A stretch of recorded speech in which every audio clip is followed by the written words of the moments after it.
Budget ప్రసంగం వింటుండగా ఒక్కటి ఆశ్చర్యకరమైన విషయం అన్నమాట. ఇది రెండో బడ్జెట్. సంవత్సరము అయింది దాదాపు కొత్త ప్రభుత్వం, కూటమి ప్రభుత్వం ఏర్పడి. అస్తమానము నెగిటివ్గా ఎందుకు అని ప్రజలు మీకు తీర్పిచ్చినారు. మేము శిరస వంచి మేమందరం కూడా స్వీకరిస్తూ ఉన్నాము. మరి మీరు పాజిటివ్ నోట్లో పోకుండా అస్తమానము నెగిటివ్ నోట్ ఎందుకు అని, అదేదో మనం పూజ మొదలుపెట్టినప్పుడు ఓం భూర్భత్సు అని ఎట్లయితే శ్లోకం మొదలు పెడతామో గత ప్రభుత్వం, ఎందుకంటే ఇంకెందుకు గత ప్రభుత్వం అయిపోయింది, ఇంకా మీరు ఉండారు 1 year అయింది. ఈరోజు లెక్క పెడితే గత ప్రభుత్వం అని 25 సార్లు ప్రసంగంలో 25 సార్లు గత ప్రభుత్వము, మరి విధ్వంసము, అరాచకము ఇటువంటివన్నీ కలిసి ఒక 10 సార్లు, అంటే 35 సార్లు. ఎందుకండి? మీకు లక్షణంగా ప్రజలు తీర్పు ఇచ్చినారు. పాజిటివ్ నోట్లో మీరు ఏ విధంగా పరిపాలన చేస్తామని చెప్పి మీరు హామీ ఇచ్చినారో, మీ వాగ్దానాలు ఏవైతే ఉన్నాయో ఆ వాగ్దానాల మేరకు మీరు హ్యాపీగా పరిపాలన చేసుకుంటూ అబ్సల్యూట్ మెజారిటీ ఉంది కదా. అపోజిషన్ స్టేటస్ అడిగితే కూడా, ఎందుకంటే ఉండేదే ఏకైక ఒకే ఒక అపోజిషన్ పార్టీ, నంబర్స్ పక్కన పెట్టి స్టేటస్ అడిగితే కూడా వద్దన్నారు మీరు. మంచిది, ఇంకా ఫుల్ ఫ్లెజ్డ్గా మీరు మంచి పాజిటివ్ నోట్లు చేయండి. ఎప్పుడు గత ప్రభుత్వం గత ప్రభుత్వం, ప్రతి పారాకు గత ప్రభుత్వం, ఎందుకండి నెగిటివ్ నోటు? అయితే ముఖ్యంగా ఏమంటే మీరు యాక్చువల్గా ఈ ఎలక్షన్ జరిగినది ఏం బేసిస్ మీద? ఒకటి, కూటమి ప్రభుత్వం ప్రధానమైన అంశం సూపర్ 6. ఎందుకంటే మీరు ఇంటింటికి తిరిగి పేపర్ పెట్టుకొని దాని ఫారం ఫిలప్ చేసి ఇంటి పేరు ఇచ్చి ఆధార్ కార్డు ఇచ్చి తీసుకొని ఇచ్చి మొబైల్ మెసేజ్లు పంపించి ఇంకోటి చేసి నీకు 15, నీకు 18, నీకు 18, నీకు 20, నీకు 15 అని లెక్కలేసి ప్రతి ఇంటికి పోయి, ఒకసారి కాదు ఎన్నోసార్లు పలుసార్లు ఇంటికి పోయి నీ ఇంటికి 1,00,000 వస్తుంది, నీ ఇంటికి 2 లక్షలు వస్తుంది, నీ ఇంటికి 3 లక్షలు వస్తుంది అంటే పాపం ప్రజలు కూడా నమ్మినట్టున్నారు. ఎందుకు నమ్మినట్లున్నారంటే 2019 నుంచి 24 వరకు వైసీపీ ప్రభుత్వంలో జగన్మోహన్ రెడ్డి గారు చెప్పిన ప్రకారంగా క్యాలెండర్ పెట్టి మరి వాగ్దానం చేసిన ప్రతి ఒక్కటి, మేనిఫెస్టోలో ఉన్న వాగ్దానాలన్నీ కూడా పూర్తి చేయడం జరిగింది. బహుశా ప్రజలు అనుకోని వచ్చునేమో ఇదేదో ఉంది కదా సెట్ సిస్టమ్, ఈ సిస్టమ్ ప్రకారం వస్తాయని. ఎందుకంటే మానవుడు కూడా ఆశాజీవి కదా. అండ్ ఇంతమంది పాపం పేదరికంలో ఉండేవాళ్ళు, మధ్యతరగతి వాళ్ళు ఎంతో కొంత ఒకవేళ ఆశ పడిండొచ్చు, ఎందుకంటే పలుసార్లు మోసపోయినారు. కానీ మానవుడు ఆశాజీవి కదా, ఎన్నిసార్లు మోసపోయినా కూడా ఒక్కసారి మోసపోవడం అనమాట. అంటే ఇది సహజంగా ఆలోచన ప్రకారము దీర్ఘ ఆలోచన చేసిన వాళ్ళు ఎవరు కూడా అంత సులభంగా నమ్మరు. కానీ పరిస్థితుల ప్రభావం వలన అయితే ఇక్కడ ముఖ్యమైన అంశం ఏమంటే, పేదవాడు మోసపోయేదానికి అవకాశం ఉండొచ్చు పరిస్థితులను బట్టి, కానీ మనము వాళ్ళను మోసం చేయడం కరెక్టా కాదా అనేది అది మనము పరీక్ష మనం చేసుకోవాలి మనల్ని మనం. ఏది ఏమైనా కూడా చెప్పినారు అందులో సూపర్ 6. మరి సూపర్ 6 చూస్తే ఇంతవరకు ఫస్ట్ ఇయర్ ఎట్లుందో ఇప్పుడు కూడా అట్లే ఉంది. ఇంతవరకు మనిషికి అందినేది సూపర్ 6లో ఏమందిందండి? అది అర్ధదీపం అనాలన్నా పావు దీపం అనాలన్నా, ఎందుకంటే ఒకే సిలిండర్ వచ్చింది. అది సూపర్ 6లో ఇంతవరకు అందినేది. 10 సార్లు ఏదేదో చెప్తున్నారు కానీ అవైతే ఇంతవరకు చేతికైతే రాలేదు. మళ్ళీ అందులో భాగంగా అప్పులు పెరిగాయన్నారు. చూస్తే వీళ్ళు చేసినన్ని అప్పులు ఎప్పుడు చేయలేదు, చరిత్రలోనే చేయలే. ఒకే సంవత్సరం 1,00,000 చిల్లర కోట్ల అప్పు చరిత్రలో ఎక్కడ జరగలే. మరి జీతాలు ఇది కూడా చెప్పినారండి, ఏమని? అసలు జీతాలు లేని పరిస్థితి అని 19 అంటే ఆర్థిక శాఖ మంత్రి గారు, ముఖ్యమంత్రి గారు చంద్రబాబు నాయుడు గారు ఎప్పుడు పీఠం ఎక్కినా కూడా జీతాలు లేని పరిస్థితి ఉంటుంది. ఉదాహరణకు 1995 అన్నాడు. నాకు తెలిసి 95లో సర్ప్లస్, ఆంధ్రప్రదేశ్ రాష్ట్రం ఉమ్మడి రాష్ట్రం సర్ప్లస్ బడ్జెట్. ఆ తర్వాత మీరు మళ్ళా సబ్సిక్వెంట్ గా మీ పాలనలో మైనస్కు పోయిండొచ్చు, కానీ అప్పటికి మాత్రము సర్ప్లస్ బడ్జెటే. మళ్ళీ ఏ విధంగా చెప్తున్నారో నాకైతే అర్థం కావడం లేదు. సో ఏది ఏమైనా కూడా ఆ తర్వాత కొంత చాణక్యునితో కూడా కంపారిజన్ చేసినారు మధ్యలో. చాణక్యుడు ఏం చెప్పినాడండి, కౌటిల్యుడు ఏం చెప్పినాడు? ముఖ్యంగా ఆయన చెప్పినది ప్రజల మీద ఎక్కువ పన్ను భారం వేయకూడదు. ఆ ఉన్న ఏదైతే డబ్బులు మనము పన్ను ద్వారా, పన్ను లేనిది ప్రభుత్వము పరిపాలన జరగదు, ఆ పన్ను ఏదైతే వస్తుందో దాన్ని జాగ్రత్తగా చాలా ప్రుడెంట్గా ఖర్చు పెట్టాలని అన్నారు. ఎంత మనకు శక్తి ఉందో ఆ మేరకే చేయాలి తప్ప అంతకు మించి చేయకూడదు అన్నారు. దీంట్లో నాకు తెలిసి చాణక్యుంది ఏది ఫిట్ కావడం లేదు. ప్రజలు ఒకసారి ఆలోచన చేయాలి. ఏదైతేనేమి మొత్తం మీద ఇంతవరకు చాలా వాగ్దానాలు, స్పీచ్లు జరిగిపోయినాయి. కాకపోతే ఈసారి బడ్జెట్ బుక్ కూడా నేను చూడడం జరిగింది. ఇది చూసిన తర్వాత ఒక వ్యక్తి బాగా అన్నారనమాట, ఇదేంటి సార్ ఈసారి ఇది కొత్త రకంగా ఉంది, మామూలు బడ్జెట్ మాత్రం లేదు అని. మీరు గమనించినారు లేదు, పరిశీలించినారు లేదు, అందరూ మామూలు టైప్లో లేదు ఇది మార్చినారు. మామూలుగా మనకు ఎక్కువ బడ్జెట్ ఇన్ బ్రీఫ్లో అన్ని ఫిగర్స్ వస్తాయన్నమాట. ఆ కొన్ని తీసేసినారు. ఏవేవి తీసేసినారు? రాష్ట్ర అప్పు గురించి ఉండే తీసేసినారు. దీంట్లో పబ్లిక్ డెట్ తీసేసినారు, పబ్లిక్ అకౌంట్ కూడా తీసేసినారు. లేదు, ఇంక ఎతకాలి. ఇప్పుడు లోపల మళ్ళీ ఎక్కడో పెట్టింటారు, మెకనాస్ గోల్డ్ కదా ఎతికినట్లు మేము ఎతకాలన్నమాట. నెక్స్ట్ మళ్ళా దాని తర్వాత గ్యారంటీలు ఎక్కడ ఉన్నాయనేది కూడా, ఆ గ్యారంటీలు సహజంగా కూడా వాల్యూమ్ 5.2లో ఉంటాయి కాబట్టి చూసుకోవచ్చు. కాకపోతే ఈ రెండు దీంట్లో కూడా ఇస్తారు మామూలుగా, ఈసారి ఇవ్వలేదన్నమాట. అయితే ఒకరు మాత్రం బాగా చెప్పినారు, ఏమిది అంటే ఇదేదో కలర్ ఎక్కువ ఉంది సార్, కాకపోతే కంటెంట్ తక్కువ ఉంది అన్నారనమాట. బాగా చూస్తే కలర్ ఎక్కువ ఉంది, కంటెంట్ తక్కువ ఉంది అన్నారు. నేను కూడా చూస్తే అన్ని ఏదో గ్రాఫుల రూపంలో ఇచ్చినారు మొత్తం మీద. ఏది ఏమైనా కూడా ఒకటి, ఎప్పుడైనా మేము వైఎస్ఆర్సీపీ తరఫున జగన్మోహన్ రెడ్డి గారు కానీ మాకు, ఎందుకంటే మా సిద్ధాంతాలు రాజశేఖర రెడ్డి గారి సిద్ధాంతాలు కాబట్టి సింపుల్ లివింగ్, సింపుల్ థింకింగ్. ఇప్పుడు పేదవాడు అనేవాడు ఎప్పుడు కూడా ఒక అసంతృప్తితో కానీ లేకుంటే ఇబ్బందులు కలిగిన పరిస్థితుల్లో ఉంటే ఎప్పుడు కూడా సమాజానికి మంచిది కాదు. ఒక వ్యక్తి ఎవరైనా కానీ పేదరికంలో ఉండరాదు. పేదరికంలో ఉన్న వ్యక్తి కూడా కొన్ని పరిస్థితుల వలన పేదరికంలో ఉన్నా కూడా విపరీతమైన అసంతృప్తి, అసహనము ఆ విధంగా ఉంటే కానీ అది సమాజానికి చాలా డేంజర్ అనమాట. అది ఎట్లా ఎఫెక్ట్ కొడుతుంది? అది మధ్యతరగతి వాళ్లకు, ఉన్న వాళ్లకు, అందరికి కూడా ఎఫెక్ట్ కొడుతుంది అనమాట. కాబట్టి ఎప్పుడు కూడా పేదరిక నిర్మూలన అనేది పరిపాలనలో ఒక ప్రధానమైన బాధ్యత పాలకులకు. అందుకనే వైఎస్ రాజశేఖర రెడ్డి గారు ఎప్పుడు కూడా విద్య కానీ, వైద్యం కానీ ఇవన్నీ కూడా పేదవాళ్ళకి ఎప్పుడు కూడా ఎంత సునాయాసంగా, సులభంగా అందుబాటులోకి తేవాలనో అంత చేసేవాళ్ళు అనమాట. అంటే పూరెస్ట్ ఆఫ్ ద పూర్కు ఎంత చేసినా కూడా తక్కువే. వ్యవసాయదారులకు విద్య కానీ, వైద్యం కానీ, వ్యవసాయం కానీ ఎంత చేసినా కూడా తక్కువే. కాబట్టి వీలైనంత చేయాలనేది రాజశేఖర రెడ్డి గారి సిద్ధాంతం. మేము కూడా అదే సిద్ధాంతమే ఫాలో అవుతున్నారు. అయితే కూటమి ప్రభుత్వం మీరు గమనించినట్లయితే హేళన, అసలు మేము చేసిన గత 5 సంవత్సరాల పరిపాలన హేళన, ఒక వ్యంగ్యంగా మాట్లాడడము, ఇదొక వెల్ఫేర్ అనడము, అసలు ఇదేదో మీరు వేస్ట్ చేస్తున్నారు ప్రజాధనం అనడము, రకరకాలుగా అన్నట్లే ఉంటుంది, అననట్లే ఉంటుంది, రాసే విధంలో రాస్తారు, చాలా ఇంటెలిజెంట్గా, చాలా నాకుతో చేస్తారనమాట. ఏది ఏమైనా కూడా మేమైతే దానికే స్టికాన్ అయిపోయి మా ఫిలాసఫీ అంతా కూడా మధ్యవర్తులు కూడా ఉండకూడదు, డైరెక్ట్గా పోవాలి అని డీబీటీ ద్వారా చేస్తే దాన్ని కూడా ఏళ్ళని చేస్తారు.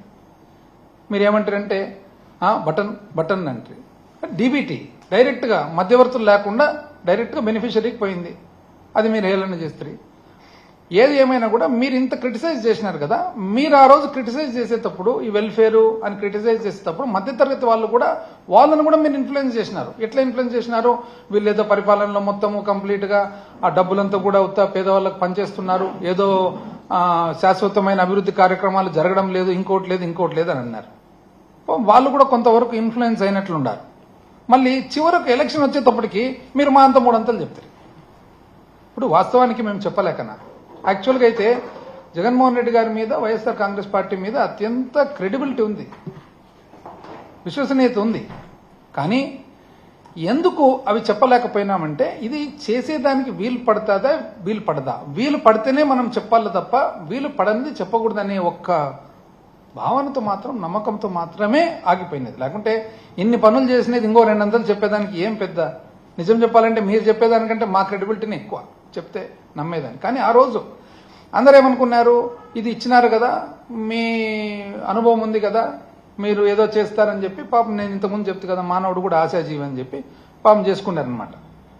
ఏదేమైనా మీరు ప్రధానంగా మీరు గెలిచేదానికి, మేము ఓడిపోయేదానికి కారణం ఏమంటే మీకు 15, నీకు 15, నీకు 15 అని చెప్పి ఆ 15 కారణం యాక్చువల్లీ ఏం చెప్పాలంటే సరే ఏదేమైనా జరిగిపోయిన తర్వాత ఈ రోజు మనం గమనించినట్లయితే సంవత్సరం రోజులు అవుతుంటే పేదవాళ్ళు ఎట్లుంటారు ఒక్కసారి మీరు చూడండి. వైఎస్ఆర్సీపీ వాళ్ళని మీరు ఏదో కేసులు పెట్టి అవి పెట్టి గ్రామాల్లో వార్డులలో జరుగుతుంది, అదే కాదు. అది కాకుండా పెట్టి క్రైమ్ ఎంత పెరిగిందో ఒకసారి గమనియండి, పెట్టి కేసులు ఎంత పెరిగినాయి గమనియండి, ఒకసారి పోలీస్ స్టేషన్లలో పరిస్థితి ఎంత క్యూ ఉందో గమనియండి. ఏ పోలీస్ స్టేషన్ చేసినా బయట వందల మంది నిలబడుకొని ఉంటారు కంటిన్యూస్గా. ఎందుకంటే అన్రెస్ట్, ఒక రకమైన పబ్లిక్లో అన్రెస్ట్. ఎందుకు వచ్చింది అన్రెస్ట్? ఇప్పుడు గత 5 సంవత్సరాలుగా ఒక నమ్మకంతో పేదవాడు ఈవెన్ కోవిడ్ అన్నప్పుడు బయటికి పోలేని పరిస్థితి కూడా ఒక నమ్మకంతో ప్రభుత్వం ఉంది, ప్రభుత్వం మనం ఆదుకుంటుంది, ఈ క్యాలెండర్ ప్రకారం ఈ నెల ఇది వస్తుంది, ఈ నెల ఇది వస్తుంది అని చెప్పి ఎంతో మంది ఎన్నో వాళ్ళ బడ్జెటింగ్ చేసుకున్నారనమాట. ఎట్లయితే ఒక మధ్యతరగతి వాళ్ళు నా జీతం ఇంత వస్తుంది, నా పిల్లల చదువుకి ఇంత, హౌస్ రెంట్కి ఇంత అని చూసుకున్నారు. బీదోళ్ళు కూడా పాపం బడ్జెట్ చేసుకున్నారు. ఈరోజు మనం గ్రామాలలో గమనిస్తే ఫైనాన్స్ కార్పొరేషన్లు అయితే దాదాపు 50, నేను కూడా ఆశ్చర్యపోయినాను, 50% పైన అందరూ కూడా ఫైనాన్స్ కార్పొరేషన్లలో అప్పులు తీసుకున్నారు. ఆ ఫైనాన్స్ కార్పొరేషన్ అప్పుల్లో వీళ్ళేమంటే లెక్కలేసినారు. మీరు ఎందుకంటే ఇంటికి పోయి సర్టిఫికేట్ ఇచ్చినారు కదా, ప్రతి ఒక్కరికి సంతకం పెట్టి మరి సర్టిఫికేట్ నీకింత వస్తుంది, నీకింత వస్తుంది, నీకింత వస్తుంది అని ఆ లెక్క చూసుకొని పాపం అందరూ మామూలు కంటే కూడా ఎక్కువ అప్పు చేసినారు, వస్తుంది కదా అని చెప్పి. ఈ రోజు పోయి గమనిస్తే అవి రకరకాల ఫైనాన్స్ కార్పొరేషన్లు, 5 స్టార్ ఫైనాన్స్ అనేది ఒకటి, ఏదో టీటీకే అనేది ఒకటి, రకరకాల రాష్ట్రాల నుంచి, ఇరుగు రాష్ట్రాల నుంచి వచ్చి ఫైనాన్స్ కార్పొరేషన్లు. అయితే ఇప్పుడు వాళ్ళ పరిస్థితి ఎంత అన్రెస్ట్ ఉందంటే ఈ పెట్టి క్రైము ఇవన్నీ కూడా విపరీతంగా పెరిగిపోతా ఉన్నాయి. ఇన్సెక్యూర్ అయిపోయినాడు ఒక మానవుడు, మామూలు సామాన్య మానవుడు ఎంతో ఇన్సెక్యూర్ అయిపోయినారనమాట. మరి ఎడ్యుకేటెడ్ పీపుల్ ఎవరైతే ఉన్నారో ఆ రోజు ఈ పరిపాలన వలన, వెల్ఫేర్ వలన చాలా అన్యాయం జరిగిపోతుందని అనేవాళ్ళు చీవరికి వచ్చేటప్పటికి 3 అంతలు చెప్తే కూడా చూస్తూనే ఉండాలన్నమాట. అంటే వాళ్ళేమో 3 అంతలు చెప్పిందని. ఇప్పుడు మీరు ఖచ్చితంగా ఈ వెల్ఫేర్ అనేది కుదరదు, నేను ఓన్లీ ఇన్ఫ్రాస్ట్రక్చర్ ద్వారా, నేను శాశ్వత అభివృద్ధి ద్వారా, ఈ అదే కొత్త వర్డ్ సంపద సృష్టి ద్వారా నేను అభివృద్ధి చేస్తానంటే ఆ ఫిలాసఫీ మీద మీరు గెలిచింటే ఎలక్షన్ ఓకే. మీరు ఆ ఫిలాసఫీ చెప్పలేదే. మీరు ఫిలాసఫీ అది చెప్తే ఎలక్షన్ వచ్చేటప్పటికి ఫిలాసఫీ మార్చేస్తుంది, ఎలక్షన్ అయిపోయిన తర్వాత మళ్ళీ ఫిలాసఫీ అమల్లోకి రాలేదు. సో దీనివలన ఎంత అన్రెస్ట్ అనేది ఒకసారి చూడండి. మేము చేసిన పరిపాలన ఎటువంటి పరిస్థితుల్లో కోవిడ్తో అల్లాడిపోయి చాలా ఇబ్బందులు కలిగి ఆ పరిస్థితుల్లో మేము చేయడం జరిగిందనమాట. అయితే ఈరోజు బడ్జెట్ స్పీచ్ చూసిన తర్వాత మరి ఆ స్పీచ్లో సూపర్ 6 ఎక్కడుంది సూపర్ 6 అని ఫస్ట్ పోయినసారి బడ్జెట్కు పోదాం. ఎందుకంటే ఈ బడ్జెట్ కంటే ముందర పోయినసారి మొత్తం 63 పేరాలు ఉండగా దాంట్లో ఒక 2 పేరాలు 13 అండ్ 16లో మాత్రం ఊరికి 13 ఒక చోట, 29 ఒక చోట ఒక్క 1 లైన్ పంపించారు. ఏమని? 13వ పేజీలో సూపర్ 6 హామీలలో భాగంగా మా ప్రభుత్వం అన్నదాత సుఖీభవ ప్రధానమంత్రి కిసాన్ పథకం ద్వారా అర్హులైన రైతులకు పెట్టుబడి సాయం ప్రకటించింది. పోయిన సంవత్సరం వచ్చిందండి ఎవరికన్నా ఈ రాష్ట్రంలో ఒక్కరికన్నా? నెక్స్ట్ 29వ పేరా 17వ పేజీ ప్రభుత్వం మరియు ప్రైవేటు పాఠశాలలో 1వ తరగతి నుంచి 12వ తరగతి వరకు చదివే పిల్లల తల్లులకు తల్లికి వందనం పథకం ద్వారా ఆర్థిక సహాయం అందిస్తూ మా ప్రభుత్వం సూపర్ 6 హామీని నెరవేరుస్తుంది. ఇది అసలు ఈ సూపర్ 6లో పోయినసారి చెప్పినది బడ్జెట్ స్పీచ్. ఎందుకంటే ఇప్పుడు వాస్తవానికి ఎప్పుడు కూడా మేనిఫెస్టో అనేది ఒక సీక్రెట్ డాక్యుమెంట్. మేము భావించేది అంతే. జగన్మోహన్ రెడ్డి గారు ఎప్పుడు చెప్తారు అదొక భగవద్గీతతో సమానమని, బైబిల్తో సమానమని, ఖురాన్తో సమానమని. అది బడ్జెట్ మనం మేనిఫెస్టోని ఏ రూపంలో పెడతాం? అమలుకు బడ్జెట్ రూపంలో పెడతాం. రాసినది కూడా రాకుంటే ఇది ఇచ్చిపెట్టి ఇక్కడ చూడండి. అగ్రికల్చర్ బడ్జెట్ చూస్తే అగ్రికల్చర్ బడ్జెట్లో ఏమని చెప్తారు? పోయిన సంవత్సరము 4,500 కోట్లు అన్నదాత సుఖీభవకు ఇచ్చినామని చెప్పి పేజ్ నంబరు 3 4,500 కోట్లని రాసినారు. 4,500 కోట్లు ఎక్కడుంది అని పోయిన సంవత్సరం. అంటే బడ్జెట్ డాక్యుమెంట్లో పెట్టిన తర్వాత కూడా పేజ్ నంబర్ 14 బడ్జెట్ స్పీచ్లో పోయిన సంవత్సరం మంత్రి జరుపుతారనమాట. అగ్రికల్చర్ మన వ్యవసాయ శాఖ మంత్రి గారు సంకీర్ణ ప్రభుత్వం సూపర్ 6 కార్యక్రమం కింద రైతులకు అన్నదాత సుఖీభవ పీఎం కిసాన్ పథకంలో సంవత్సరానికి 20,000 చొప్పున ఆర్థిక సాయం ప్రకటించింది. పీఎం కిసాన్ కింద కేంద్ర ప్రభుత్వం అందించే 6,000 ప్రయోజనంతో కలిపి. నిజం చెప్పాలంటే కలిపి ఉండకూడదు. ఎందుకంటే ఎప్పుడైతే మా ప్రభుత్వంలో పిఎం కిసాన్తో కలిపి రైతు భరోసా, వైఎస్ఆర్ రైతు భరోసా చెప్పినారు. చంద్రబాబు నాయుడు గారు ఆ రోజు విమర్శించినారు. మీరు చెప్పేది ఇవ్వచ్చేది ఇవ్వండి, దాన్ని ఎందుకు కలుపుతుండారు అన్నారు. మరి మీకు ఒక రూల్ మాకొక రూల్ వస్తుందండి. మీరు 20,000 రూపాయలు యాక్చువల్గా అయితే న్యాయంగా అయితే మీరు చెప్పిన ప్రకారం మీరు 20,000 రూపాయలు మీరు సపరేట్గా ఇవ్వాల. సరే మీరు చెప్పినారు. ఆ తర్వాత మొత్తం చూసినట్లయితే అసలు ఆశ్చర్యకరంగా ఉందన్నమాట. అసలు ఇంత సునాయాసంగా అసలు చెప్పడం ఏంది, అనౌన్స్ చేయడం ఏంది, రాయడం ఏంది, దాన్ని పట్టించుకోకపోవడం ఏంది అని. ఇది కాక ఇంతకు ముందే పోనీ ఎక్కడ పోయినాయి. ఇంతకుముందు మీరేమన్నారు, 25 ఫిబ్రవరి మొన్న అసెంబ్లీలో మొన్ననే చంద్రబాబు నాయుడు గారు ముఖ్యమంత్రి గారు ఒక ఇది ఇచ్చినారనమాట. ఏమని ప్రజెంటేషన్. అందులో ఏమంటారంటే ఇంపాక్ట్ ఆఫ్ గవర్నెన్స్ అంటే 2023-24 మాకు పాలన సరిగా రాలేదంట. స్థూల ఉత్పత్తి 8.6% మాత్రమే పెరిగిందంట.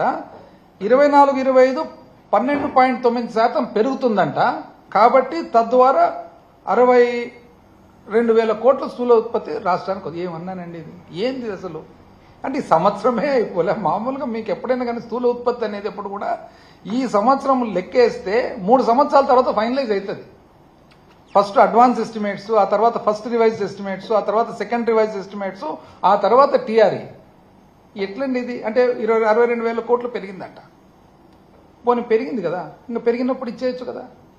అంటే మీరే చెప్తున్నారు కదా, ఎందుకంటే సంపద సృష్టించినారు, ఫస్ట్ ఇయర్లోనే సృష్టించినారు. పైగా మీది డబుల్ ఇంజిన్ సర్కారు, మాదన్న సింగిల్ ఇంజిన్, మీది డబుల్ ఇంజిన్ సర్కారు. బ్రహ్మాండంగా ఇచ్చేయచ్చు కదా, మళ్ళీ అన్ని ఎందుకు పెండింగ్ పెడతారు. ఇది కాక కంపారిజన్ ఇస్తారండి. 2014-19, 19-24 ఏమని, మీరు 13.5 పెరిగినారు, మీరు 10.3 పెరిగినారు, మేము 13.5. ఏమన్నా పోలికనండి. అంటే 2019 నుంచి 24 మధ్యలో కోవిడ్ వస్తే ప్రపంచ వ్యాప్తంగా అల్లకల్లోలం అయిపోయి మొత్తము ఎకానమీ అంతా తల్లడిల్లిపోయి ఉంటే దాన్ని కంపేర్ చేస్తారు. అంటే ఇది ఎట్లుందంటే, ఒక దురదృష్టవశాత్తు వికలాంగుడు ఉంటే మామూలు మనిషికి వికలాంగునికి రన్నింగ్ రేసు పెట్టి మేము గెలిచినామంటే ఇంకేం చేస్తారు దానికి. ఇది ఆంధ్రప్రదేశ్ రాష్ట్రానికి ఓటేనా ఇది? ఎవరన్నా చేస్తారండి కంపారిజన్? అసలు నాకైతే నిజంగా దీనికి రిప్లై ఇవ్వాలంటే కూడా నాకు చాలా ఒక రకంగా సెన్సిటివ్గా ఉంది. అదేవిధంగా అన్ని సినారియోస్ అంటే 13.5% పెరిగితే ఇన్ని డాలర్లే, మళ్ళా రూపాయలు కూడా కాదు, ఇన్ని డాలర్లలో మీకు ఆదాయం వస్తుంది.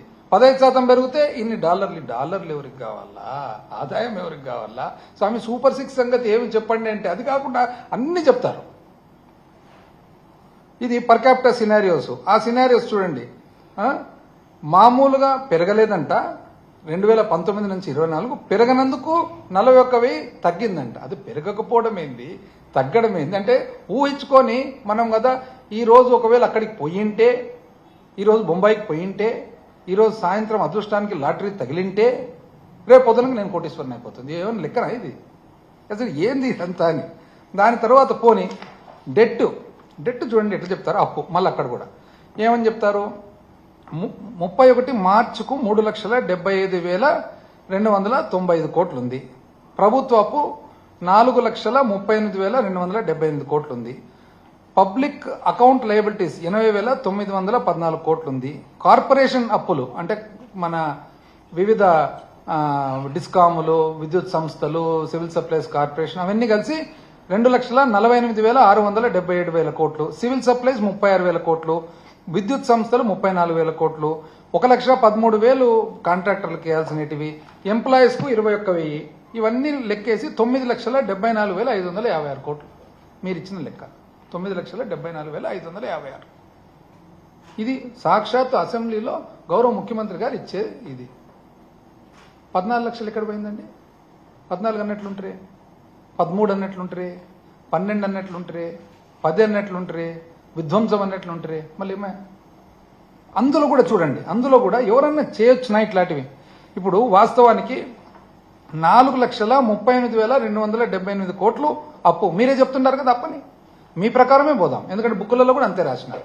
ఆ తర్వాత 80,914 కోట్లు పబ్లిక్ అకౌంట్, రైట్, బుక్కులలో ఉంది, దాని ప్రకారం పోదాం. ఆ తర్వాత కార్పొరేషన్ అప్పులు మీరు 2,48,677 కోట్లు అని మీరు అంటున్నారు. కంట్రోల్ అండ్ ఆడిటర్ జనరల్ వచ్చేసి 1,54,797 కోట్లని కంట్రోల్ అండ్ ఆడిటర్ జనరల్ అంటున్నాడు. మరి మీరు కరెక్టా, కంట్రోల్ అండ్ ఆడిటర్ జనరల్ కరెక్టా?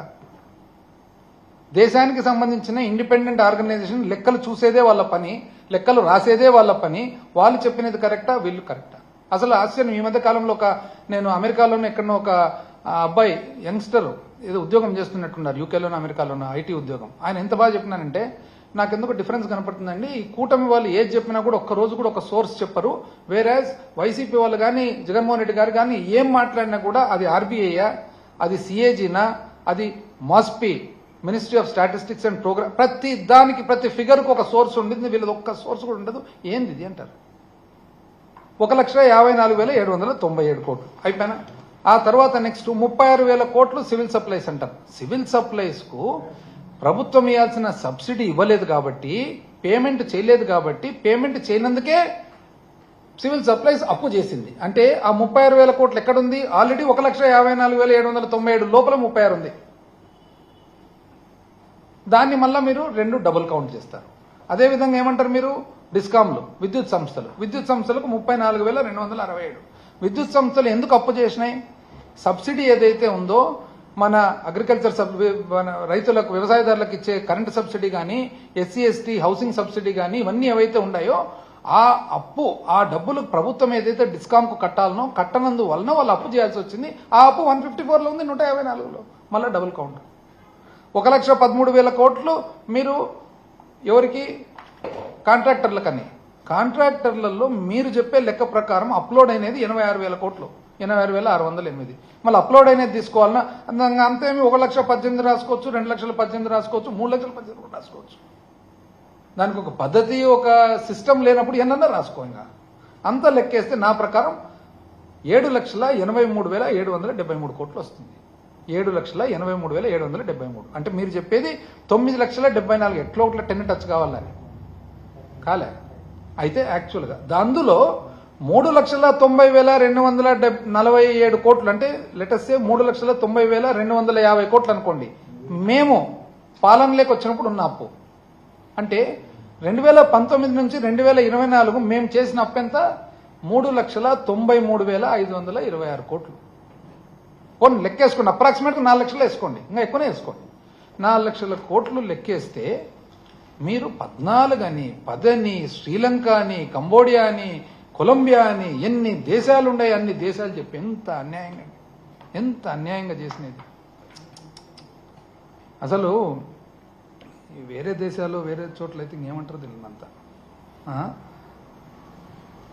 ఈ విధమైన ఇవి చేసి, ఒకటి ఏదైనా కానీ మీకు ఒక మీడియం టర్మ్ ఫిజికల్ ఫ్రేమ్వర్క్ ఏమన్నా ఉందా?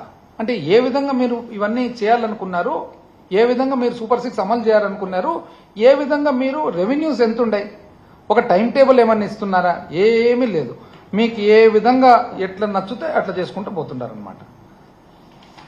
ఆ తర్వాత ఏమంటారు ఇంకోటి, అసలు ఆ ప్రెజెంటేషన్లో చాలా వెనుకబడినానంట. నేను చెప్తా, స్థూల ఉత్పత్తితో పాటు పర్ క్యాపిటల్ ఇన్కమ్, తలసరి ఆదాయం చూసినట్లయితే 2018-19 ఆంధ్రప్రదేశ్ రాష్ట్రము తలసరి ఆదాయము 1,54,031 రూపాయలతో 18వ స్థానంలో, భారతదేశంలో 18వ స్థానంలో ఉంటే 2022-23కి వచ్చేటప్పటికి 2,19,881 రూపాయలతో ఆంధ్రప్రదేశ్ 15వ స్థానానికి వచ్చింది.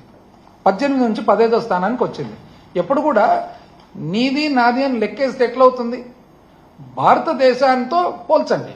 2014-15 నీ ఫిగరు భారతదేశం ఫిగర్తో పోల్చండి.